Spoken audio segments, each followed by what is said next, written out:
다양한 분야의 과학 이슈를 과학 기자의 시각으로 집중 분석하는 사이언스 취재파의 시간입니다. 오늘은 최소라 기자와 함께합니다. 어서 오세요. 안녕하세요. 네, 오늘은 어떤 소식 준비하셨나요? 네, 장마가 계속되면서 전국적으로 피해가 심각한데요. 폭우로 사망한 사람이 11일 오전 기준으로 40명을 넘어섰고요. 이재민도 7,500명으로 이제 집계가 됐는데요. 특히 산사태로 인한 피해가 심각합니다. 이달에만 산사태 830여 건이 발생을 했고요. 이는 지난 한 해 동안 전국에서 발생한 산사태 960여 건을 한 달도 안 돼서 따라잡을 기세인 겁니다. 네. 이 사망자 40여 명 가운데 이 3분의 1이 산사태로 숨진 것으로 알려졌습니다. 이 순식간에 생명과 재산을 빼앗아 버리는 그 산사태를 보니까 정말 무섭다는 생각이 들더라고요. 네. 자, 그런데 이 튼튼해 보였던 산이 왜 순식간에 이렇게 쓸려 내려오는 건가요? 네, 비가 많이 내리면서 흙의 응집력, 그러니까 뭉치는 힘이 약해져서 땅이 무너져 내리는 겁니다. 네, 대부분 아시는 것처럼 산사태는 이 나무와도 관련이 있습니다. 산에 나무가 있으면은 나무 뿌리가 흙을 움켜쥐고 있어서 잘 무너지지 않는데요. 하지만 너무 많은 비가 내리면은 흙이 물을 먹을 수 있는 만큼 물을 먹다가 이 포화 상태가 돼서 흐물흐물해지면서 쓸려서 내려옵니다.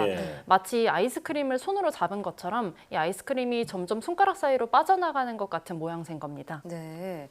그러니까 나무가 산사태를 방지하는데 어느 정도 영향은 있다는 건데, 자, 그래서인지 나무를 베어서 태양광 설비가 설치된 곳에 산사태가 발생하자 주범이 태양광 시설이다 이렇게 또 비난하는 목소리가 커지고 있더라고요. 네, 그렇습니다. 보면은 산사태가 정치적 문제로까지 번지는 모습인데요. 예. 일각에서는 이 산사태 원인으로 이번 정부의 주요 정책인 태양광 사업을 지목을 하기도 했습니다. 이 태양광 발전 설비가 산 비탈에 나무를 베고서 설치되는 경우가 많아서인데요. 이 공간이 넓고 약간 또 경사져 있고 또 태양광 패널이 이 때문에 햇빛을 많이 받을 수 있어서 이 산 비탈에 발전 설비를 설치하면은 효율이 굉장히 높기 때문입니다. 지금 산 비탈에 설치된 이 태양광 발전 설비 보고 계신데요.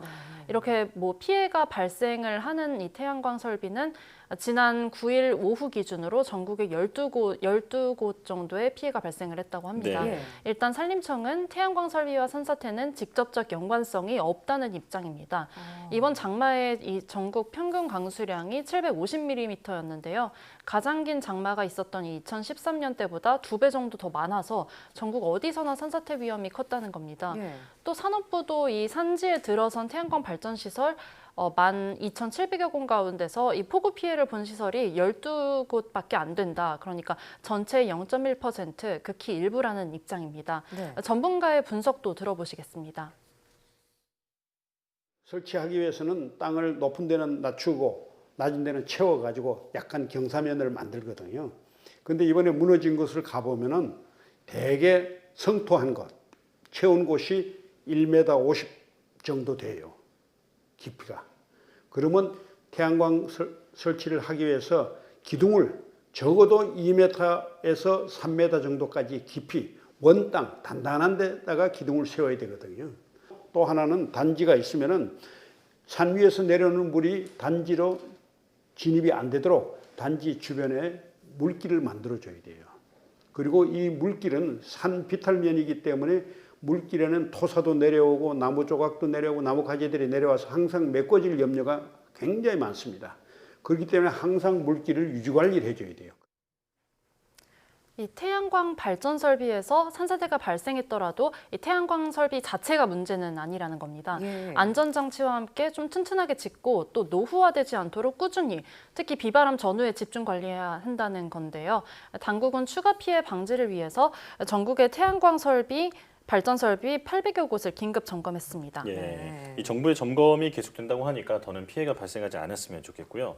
자, 그런데 조금 전에 나무 언급을 해주셨는데 나무를 무조건 많이 심는다고 해서 그 산사태 위험이 줄어드는 것은 아니라고 하더라고요. 네, 그렇습니다. 물론 이 민둥산이나 산불이 나가지고 나무가 없어진 산은 산사태에 취약할 수밖에 없는데요. 하지만 나무가 많더라도 뿌리가 얕기만 하면은 산사태 위험이 커질 수 있다고 합니다.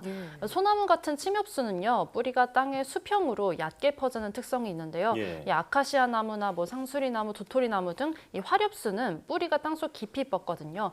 그래서 일각에서는 침엽수 위주의 조림이 산사태를 부른다고 주장을 하기도 합니다. 하지만 전문가들은 이렇게만은 볼 수는 없다는 입장입니다. 한번 직접 들어보시겠습니다.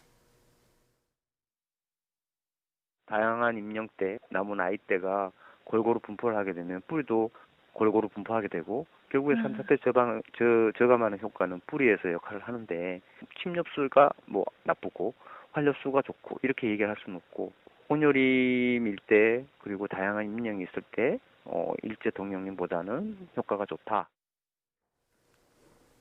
네, 여러 종류의 나무가 어우러져야지 이 집안의 각종층을 잡아준다는 의미인데요. 예. 전문가들은 이 집안을 잘 분석을 해서 수종이 골고루 분포될 수 있도록 나무를 가꿔야 한다고 말을 했고요. 또 이는 인력과 시간이 많이 필요한 작업이라고 말을 했습니다. 네, 그러니까 다양한 종류의 또 여러 연령대의 나무를 함께 심어서 뿌리가 얽혀져야지 산사태가 예방이 된다 이런 얘기군요. 자, 이렇게 산사태를 일으킬 정도의 강한 폭우, 그 원인으로 또 지목이 되는 게 지구온난화더라고요. 네, 그렇습니다. 이 산사태는 비단 국내 문제뿐만은 아니죠. 네. 지금 세계적인 문제로 있는데요. 최근 인도에서도 산사태로 수십 명이 사망을 했습니다. 과학자들이 이런 폭우나 기상이변이 시간이 지날수록 심해지는 경향을 보인다면서 이게 지구온난화 때문이라고 입을 모아서 말을 하는데요. 미국 국립해양대기청도 2022년, 그러니까 올해가 가장 기온이 높은 상위 10개 해가 될 것이라고 전망을 하기도 했습니다. 네. 지구 기온이 점점 높아지면서 대기가 머금고 있는 수증기량이 많아졌다는 분석도 나오는데요.